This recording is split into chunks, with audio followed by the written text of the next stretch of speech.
All right, Chris, let's start with this. Your old coach, Bill Belichick, is apparently back on the market. He's going to go to UNC, North Carolina. He's going to coach in college. I don't know quite how to feel about this. I think that there's a chance that this could work, but at the same time, you don't know because this is a guy who's built his rep 20 plus years as the head coach of the New England Patriots, unparalleled resume, but it's a different gig going back to college, man.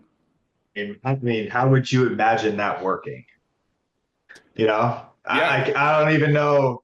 You go from the maybe let's say 10 years ago or even 5 years ago, maybe that could have happened. He could have gone back and done the whole Nick Saban thing, but this is a different environment, different culture. This is something he's different ball game in college now. These kids are coming in. Can you imagine an 18-year-old kid walking into Bill's office and be like, "You got to pay me more, or I'm leaving," and that's reality, right? Yeah. I think that what's happened is, and maybe I'm wrong, maybe I'm biased because I played for him and I've seen him now, but I think that the fear factor that he always carried with him as a coach, I don't think that exists anymore. I just don't think people really give a shit, right? Like you until you come back to the NFL, and this is and I and win without Tom and bring a team to to a winning football season and show that you can do it. Like then, all right, now we're talking. But going back to college, like that's he doesn't want that, bro. You don't want to be managing 18-year-old kids going to college making freaking $5 million a year, and it's just the whole uh, college athletics is like the wild wild west, man. I Yeah. mean, I hope that I love the fact that these kids are getting paid. I really do. I just think that there's got to be some boundaries here, and but yeah, I mean, I read some stuff too that he wants to bring Steve along with him, so I'm sure there's a longer play here. Try to get Steve, into the. I don't know how Steve's doing as a coach. I think Washington had a decent year, Yeah, but yeah. They had a decent year, and this is like I can see a situation where he coaches for if he decides to jump into this, and if he is at all successful, was there that truth to that? Did you see that thing where it was like, if I coach, like you're gonna make Steve the head coach? Like, yeah, and okay, that's going to be part of the contract. That yeah, basically Steve is kind of the coach in waiting. That he coaches. Let's say Bill coaches for 2 years. They go to a bowl. They're moderately successful, and he says, "All right, look, let's Then Steve is going to be the guy for the organization moving forward. I think there's some validity to that. I don't know how you feel about the nepotism aspect of the whole thing. Steve, I think, is a pretty good coach, but it's just one of those things where if I'm Steve, I say, no, I don't want. I'm good where I am. I am. I want to make what my does name that on my own. do? Yeah, What does that do for your legacy, though? It's like yeah, it's Bill. You are the like what I don't know. I don't see. I get it. Maybe he wants to coach and listen. Bill is his own can make his own decisions, but it's like I just don't see. I don't see what's the reward here. It's like you're going to go to a subpar ACC team that going to compete. Probably not going to be. It's going to go into a bowl game, which pretty much no one watches anymore because it's all about the college football playoffs. You ain't making the playoffs, and you're also people aren't going to North Carolina to play for you because they don't want to, right? They don't want to be fucking talked down to. They don't want the Bill to they've seen all the documentaries, right? Like all these kids seen it. They know what to expect. It's like, no, I want to go play for a young coach that's got a lot of energy, that's got, like this charisma to him, want to throw the ball, do the thing and have some fun. And I don't know. I just don't see it working, but that's just me. So you know what? And this is going to sound like a grumpy old. They want to play at Oregon. They want to play for Dan Lanning. yeah. They want to get some of that Nike money. They want to have Yeah. fun. Lanning is a fun. It looks like it's a lot of fun to play for Oregon. And maybe this is a different Bill. Who knows? But it just, I mean, come on. yeah, What are we talking about here? yeah, I mean, yeah, I know that he's on Instagram and social media now, but it's like he's still gonna be in that same team meeting and be like, listen, all right, I'm on InstaFace now. don't fucking friend me. I'm your coach. I mean, it's gonna be the same shit, man. It's like go like get someone to hire you in the NFL and see if you can do it. You don't want to deal with these younger kids. You Well, don't. here is the theory that I have when it comes to the interest in the North Carolina job. He doesn't want to go through the same routine that he went through last year Yeah. with Atlanta and the Chargers, and will he come back to this team? And he just wants to get it out of the way. He wants to come back and coach. This is a team with relatively modest, or I'm sorry, a school with relatively modest expectations. They're going to pay him pretty well. They're going to give his son a job. If he wants to coach and he's fed up with the NFL, if he doesn't want to be a part of it anymore, and he doesn't want to be a part of the whole interview, he doesn't want to do the whole interview process. He doesn't want to do all that. So it's just like, look, I'm going to take the first relatively interesting job that comes down the pipe. And this is a relatively interesting job. But if you're North Carolina, like unless there's NIL donors that are coming to the table and be like, hey, if you get Bill Belichick, we are going to come to the table. We're going to pool all this money together and we can go after the best recruits for the next 2 years or try to sign the best guys in the portal. And we want Bill, unless there's some sort of, underlying message here that we're not going to really know until Bill becomes the head coach. And all of a sudden, all these guys are flipping commits and they're going to North Carolina. And North Carolina becomes like, the Clemson of the ACC, and they're all of a sudden in the championship game in 2 years. Like, okay, now maybe I get it. But if you're North Carolina, I don't like. What's the, why would you see where everything is going in the college football? They're going younger, they're going more energy. There's no a lot of these older coaches are kind of phasing out. So I don't. I don't really see the play there, but listen, I've been wrong before, and who knows? You know who you call if you're North Carolina?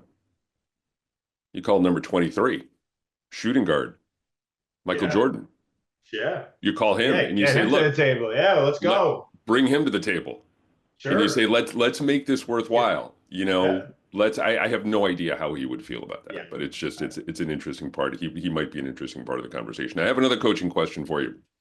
With everything that's gone on at Ohio State over the last month or so, the loss to Michigan, the ugly end to that game, the we talk about expectations, they certainly haven't hit the expectations. There is a former Ohio State linebacker, played for the Patriots, who could theoretically be on the coaching market as well. Where does Mike Vrabel end up next year? So I was thinking about this. I mean, I was kind of I didn't understand why he lost his job in Tennessee in the first place.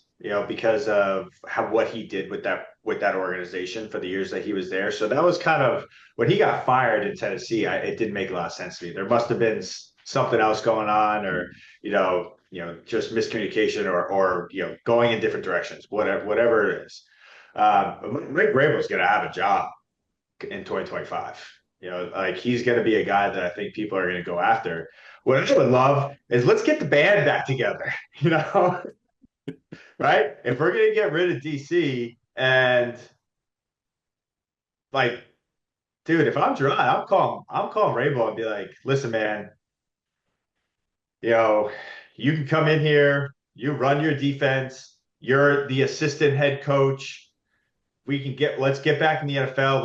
Let's go do something in a couple of years and then like no hard feelings, go get a job somewhere else or even after a year. But like, hey Mike, we played together, right? You know how to do this. You know how to win. If I have you in the locker room with me and we're both going at this, like two high energy guys, two badass players that were in the NFL, guys that play, guys that know how to win, like to me that levels up your coaching staff pretty good. It's like, hey, like come with me for a year and then go do your thing. Like there's going to be head coaching jobs in the NFL every single year. Like then go do it. Or if you love it, like let's try to bring New England back to New England. That's my pitch. That's my pitch. To like I'll go sign whoever the hell you want me to sign. Elliott, you're on board. Let's get them, pay them, and then let's go get whoever defensive player you want and let's build this team. That's my pitch. I'm I'll call Mike right now and I'll tell him that too. Like, let's go, bro. Come on. I think that there's one not even problem I would have with that, but one question about that. Would the specter of Mike Vrabel hanging over Gerard Mayo in a potentially slow start be an issue? Like as a possible head coach, let's say Mayo next year starts out 1-6, Yeah, yeah. and I Vrabel's know. there, Yeah, I and know what there's you're all this saying. conversation all of a sudden. I mean, listen, I think you got to take some risk, right? And a risk for Gerard would be hiring a qualified person that could be potentially a head coach or should be a head coach in the NFL, has proved himself to be a coach in the NFL. Yeah, I mean, sure, there is that potential. But I think if you're trying to build the best team, right? We always talk about putting the best 11 guys out there on offense, defense, special teams, right? Well, why would you not want the best head? Why would you not want the best coaching staff? You know, Bill surrounded himself with guys like Josh McDaniels, you know, Matt Patricia, you know, guys that knew how to play the game, guys that knew how to coach. He didn't have to worry about it, right? Those are all guys that got head coaching jobs, and he never had to worry about losing his job because he had the players, he had Tom, you're win championships, whatever. But that's an all-star team right there. You got a guy that prepares the team as best as he possibly can, and Bill, and his guys go out there and play, and he's got the players that want to play for each other. Then he has Josh, who was one of the best offensive coaches I've ever been around, from play calling to you know how he just prepared and game planned around the teams that we were playing, and his counterpart Matt Patricia was the same way. So if I'm Gerard, why would I not want to build something like that? Where I have my job. My job is to prepare, and my job is to make sure that we are ready to play the whoever we are playing that week. And then I don't have to worry about the other two sides of the ball, right? I can be in the meetings. I know what's going on, but hey, Van Pelt, you got this. Vrabel or whoever it is, you got this. I don't have to worry about it. I mean, I think that was the beautiful thing about with Bill is like, yeah, man. I mean, he was always involved in every single part of the game plan, but I don't think he ever lost sleep over what we were teaching or what we were going into a game with. It was kind of like, hey, this is what we got. He knew that his guys were prepared. He knew that they game planned for it. It's like, all right, cool. Like I'm gonna have some feelings on like, hey, let's run the ball and pass the ball. I know that he did that, or this is a good time. Maybe let's run one of those gadget plays. But dude, he had those guys like that. There was that trust there. And so I think, yeah, man. I mean, if Vrabel, if I'm Robert Kraft, I'll call Mike and be like, hey, just come in and chat. Like, what do you want? That would be You know what I'm really saying? interesting. That would be Just what do really you want? interesting. Just come have a conversation, bro. You know, and because obviously there's a lot of jobs that are going to be out there, and but like, dude, don't do you? I mean, let's look at the jobs right now.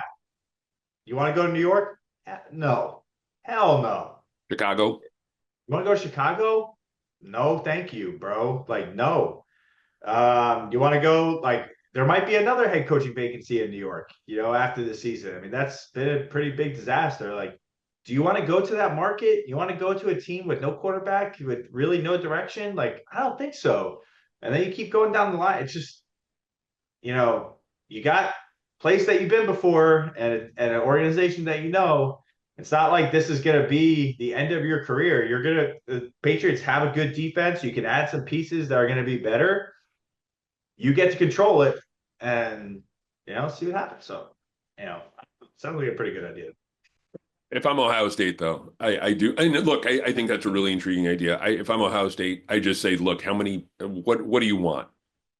What do you want in your Yeah, contract? but I think Mike wants to be back in the NFL. That's fair. Yep. I don't think he went out the way he wanted to go out. You know, I mean, to me, coaching in the NFL for those guys, that's the pinnacle of the, you know, that's the top, right? I Yeah. mean, coaching and at Ohio State and an elite level college program, that's great. But I think that once you surround yourself and coach guys in the NFL, I think that's just you're surrounding yourself with different types of like these are the best of the best, man. This is like who you want to coach and compete against every single week. But What makes a good coach? Like from a player's perspective, like as long as we're going down this path here with coaching, I know you've spoken very highly of Chad O'Shea in the past. You've spoken obviously very highly of Bill in the past. So I'm going to assume that those two are your favorite head coach and position coach that yeah. you've had over the course of your career. But who are some of the other guys, and maybe what makes them good coaches in terms of from purely from a player's perspective? I think from a player's perspective, it's respect. It's you don't talk down to the guys that I've been around that just they talk down to guys and there's really no rhyme or reason why they're yelling at guys or why they're saying like some things like if guy screws up and you're just like pissing down his like it's like, dude, like that's bro, like I'm here for a reason, dude. Like, if I screw up, I own it, but don't try to embarrass me in front of people. I've been around coaches like that, and the response is not great. But then I've been around guys like Chad, right, or Bill, or gosh, I mean, Jones is great. Dan Campbell, I've spoke about him where I've been around the guys like that. Guys that played the position. I played for a guy like Ike Hilliard, who was an incredible coach. From a receiver perspective, those guys that can relate to you on the field, that show you how, like, give you different ways to watch film or prepare, and they don't just say like, hey, this is the only way to do it, right? Or this is like, hey, I see why you did this, but maybe let's think about doing it a different way. And they relate, man. They get on your level and they talk to you as like a professional they are professionals as well, man. They are in that position for a reason. They've done the research. They help you. They give you the tools that you need. And those are the best coaches that I've ever been around. Chad, I obviously will always say was one of my favorite receiver coaches because I knew how hard he worked because he worked just as hard as we did in that room. He had high expectations for us. He had goals for us. He wanted us to play well because that was, he was stapling his name to the back of our jerseys as well, saying these are my guys. He went to bat for us, man. Like he'd go into meeting rooms and he'd go to bat for us. He'd be like, hey, this is why we did this, or this is why this guy should be in this position. So those were the good guys that I've been around. The guys that cared. They you could tell they cared. They cared about and not only they cared about the person too. There wasn't always like, yeah, listen, you walk in those doors, you check your shit at the door, but like also if you got stuff going on, like let me know. So like either A, we can handle it together, or I can give you someone or point you in the right direction. But they were all about business. They had a lot of energy to them. Like that, those are the guys I love being around. It's tough, man. It's tough being a coach in the NFL. It really is, especially a position coach. There's a lot expected of you. It's freaking long hours. You don't see your family ever. But that's the job, and the guys that kind of do the job the way that it's supposed to be done, those guys, I have a lot of respect for coaches in the NFL. That's You for ever sure. thought about it? Yeah, but the idea of I mean, listen, I've been around teams that get out where coaches get out at 4 o'clock, just like the players, and then I've been around teams that coaches get out at 4 a.m. and then they roll right into practice. So it's like, which if I went to my wife and said, "Hey, I know I didn't see you for like 10 years. I'm gonna go do that again." Not sure. I'm not sure how that would go over. I Okay, mean, how about listen. this? How about this? Okay. When your kids are older, Yes, 100%. I miss football every single day. I miss the locker room. I miss being around guys. Like I miss being around the game. And this is like part of why I love talking to you every single week is like I get to talk ball and like, this is what I love doing. And my kids are older and they're grown and Ashley's like, you need to get the hell out of the house. I'm like, done. I'm calling whoever has got a coaching job in the NFL and say, hey, if you need some help, I'm here for you. I promise you, I would love to be dude, I would love to be at practice. Practice was fun for me. It was part of I love the process. I love watching film. Like I love all that stuff. Like that would be That would be a blast for me. I really would. I would love it. Because it takes, I remember talking to Kevin Falk about this once when he went into coaching for, a little bit at LSU, and it just takes a different kind of guy to be a coach because as you bring it up, this is not a 9 to 5 job. No, no. Coaches are there early in the morning, late at night. This Yeah. is not the kind of thing where you're out at practice, you're picking up footballs and you're, giving them a pat on the back and saying, "Attaboy." This is a tough job. Yeah. It's really hard. And depending on who you play for or who's the head coach, there's so much expected. It's like, hey, it's like week by week. It's you're breaking down film for the next 2 weeks, 3 weeks. You're trying to get ahead so that you have a little bit of extra time to spend on the week that you have, and you're preparing, your guys to be able to play in the games, and you got the game plans, and you need to know everything. I mean, there is no like second guessing all this stuff. So it's like, you have to know the game plan, the playbook, the positions, like everything from receiver to tight ends, running back to quarterback. Like you need to know all this stuff.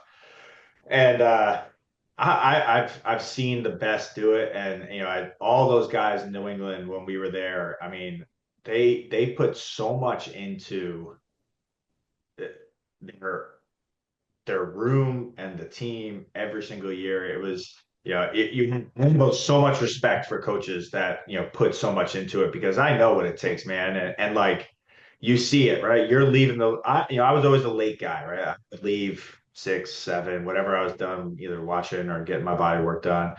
But it's like you roll out and yeah, I didn't see my family a lot, but like, a lot of these coaches, like they'd have drive-bys. It's like their family would, wife would bring the kids in the car and they'd come out and they'd say hi to them. And then they're right back in the facility. Like it's a tough gig, man. I'm not gonna lie. It's a tough gig. You're on the road a lot and there's a lot expected of you, but if you love the game, like, you're playing at that level and coaching at that level, you're there for a reason. So. Last coaching question for me today. Do you want to throw any of your bad coaches under the bus here?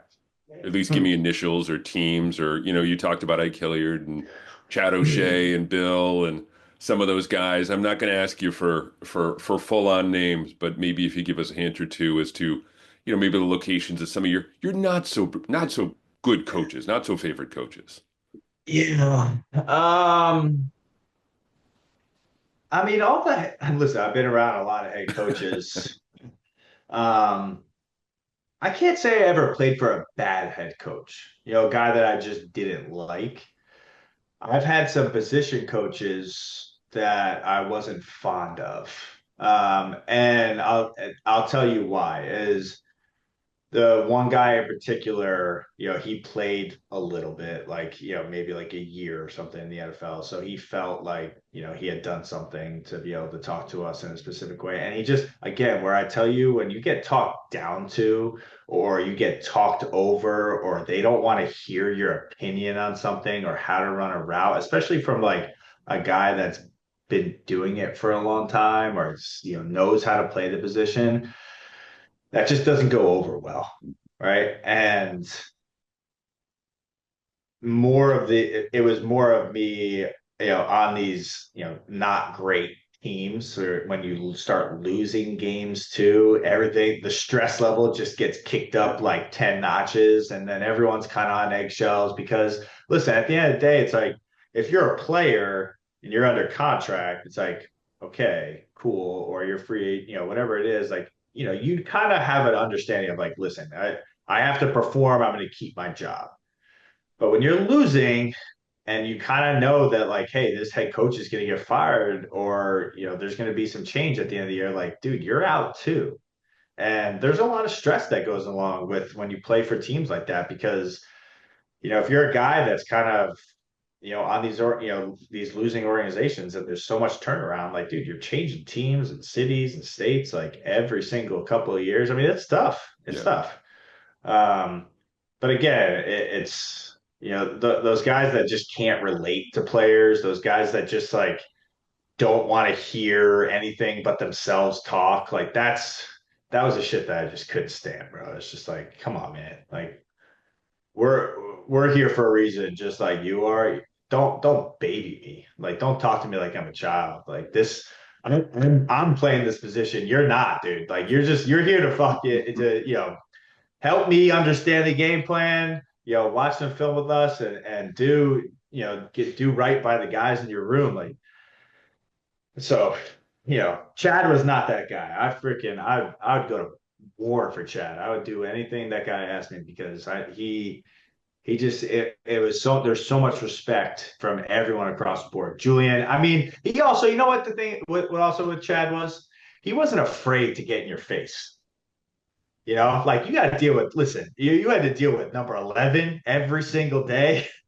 Like that takes some years off your life. Like I've been in those rooms, I've been in those meetings where it's like, you know, he's and a very opinionated player and how like things are supposed to be done. And like, listen, he was one of the best guys I've ever been around. But like, yeah, like, dude, like they argued, right? And they would but at the end of the day, it was also like, hey, there was no bad blood about it. Like, hey, we're gonna yell at each other and we're gonna be angry at each other, but we're also gonna come back in the meeting room and be like, all right, we're cool. Like, let's move on. Like, watch film. So like that was some of the best. Chad was one of the best, man. He really was. I love that guy. We always thought about him as the next, if Josh left, that he would have been the next OC. Yeah, That yeah, it never really kind of connected. yeah. They were never really able to make that happen. I want to ask you before I wrap up here this week, Arizona, Patriots, Arizona, Sunday at 4.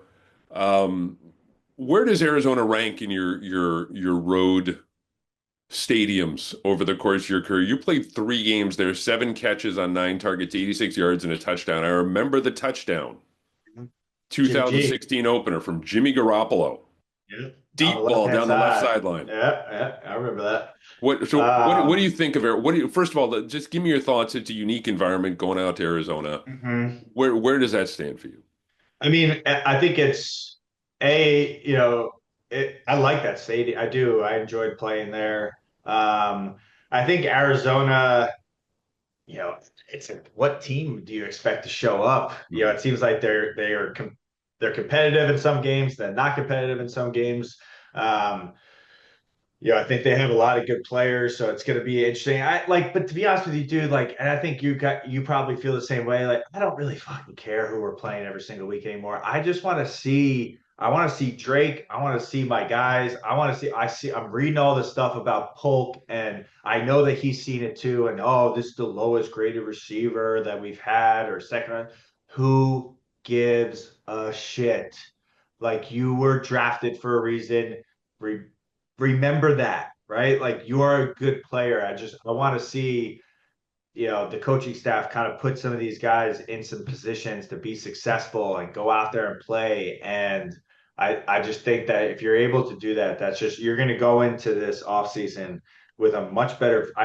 Who cares what the record is, but if you start seeing progression from some of these younger guys, you're going to feel a lot better about going into the offseason and what we need and how we're supposed to approach the draft and free agency. So again, like I really don't care. I hope that Gerard kind of takes over the defensive stuff a little bit and he's able to kind of, handle that and manipulate that the way that he wants and see some of these guys be a little bit more aggressive and, put some guys in uncomfortable situations, like let's have Christian follow around the number one guy everywhere he goes, get up in his face, be, a little bit of press man. Like that's the stuff I want to see.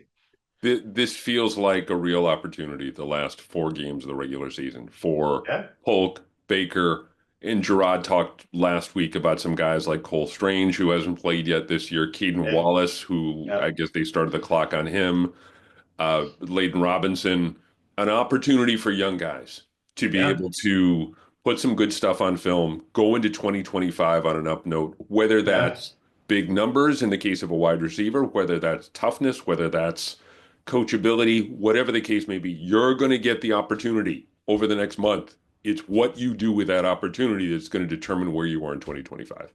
Yeah. I think, offensively, I hope that Van Pelt is just saying, it's not, regardless if we're playing, if we're giving young guys a shot, don't dummy down the play calling. Like, keep going, man. You've been doing, like, I've loved the progression of where he's gone with Drake and what he's been able to handle. So put these guys into some spots, man. Put a little accountability on these guys to know the playbook and be in some different positions and the formations, mix up the formations. Get like we've relied on, your guys. You know that our outlets right now are both our tight ends. So you want to go into tight ends, like let's go into two tight ends, put some receivers out there, spread it out. Like let's challenge these guys a little bit, put them in different spots and kind of see what works, right? Go 3-by-1, put Hunter Henry on the backside, one-on-one with someone, or split out Gibson and see what he's able to do, like in like that James White type category where we're splitting him out and see if he's able to catch some passes and get some mismatches on linebackers and stuff like that. So I think that I'd love to see the playbook kind of even open up even more and see what we got. Right? I mean, I don't want to, I know that we can go out there and put Polk and Baker and say, hey, go run a hitch or go run a slant and all this kind of stuff. Like, no, man, like let's get some stuff down the field, put them in spots, see if they're able to make some plays, and that whether they do or don't, like the fact that we're getting the ball or trusting them to go up and make a play, like that to me is that's progression, right? And that's they should feel good about that. So I think these next 4 games, it's a great test for the younger kids, and also it's going to dictate a little bit of how we go into this offseason in 2025. Want to see some fight, want to see some physicality. Yep. And I always go back to the phrase that Devon Godshaw said at the end of the last year. Look, it's not just about the name of the franchise. It's about the name on the back of the jersey. You're playing, 100%. you're auditioning basically for 31 other teams, and there are going to be changes. And a lot of those changes are going to be dependent on the last film that they have of you, how you perform down the stretch. And Yeah. this is a great opportunity again for a lot of these guys, and not Yeah. just from a wins and losses perspective, but to be able to put some good stuff on film and to Yeah. be able to put their best foot forward when it comes to 2025 and beyond. I agree with you. I want to see some stuff from Drake. I want to see him continue to ascend. I want Yeah. to see this defense figure out takeaways. I want to see them do one thing well. Either stop the run or stop the pass. I want to Yeah. see them continue to move in the right direction for 2025. But again, and we talked about this last week, I wonder about DeMarcus Covington for 2025 if they continue to move in this direction. What Yeah. role he might have on this team. He might not be defensive coordinator. Is he going to be around? Are we going to see Gerard? I think you bring up a really good point. Are we going to see Gerard get more involved with the defense? So a lot of questions here in these last 4 games. We're going to be here to tackle them for you this Sunday. Patriots Cardinals, 4 o'clock on Fox, I think it is, Hmm. 4:25 on Fox. I should know Yeah. I'm going out. 425 sounds about right. 4:25. Yeah. 4:25 sounds about right. I should know I'm going out there, so I need to know when kickoff is. I'll write that down. But we will talk again next week. Chris Hogan, thank you very, very much for your time, my friend. Take care. Thanks, brother. You too.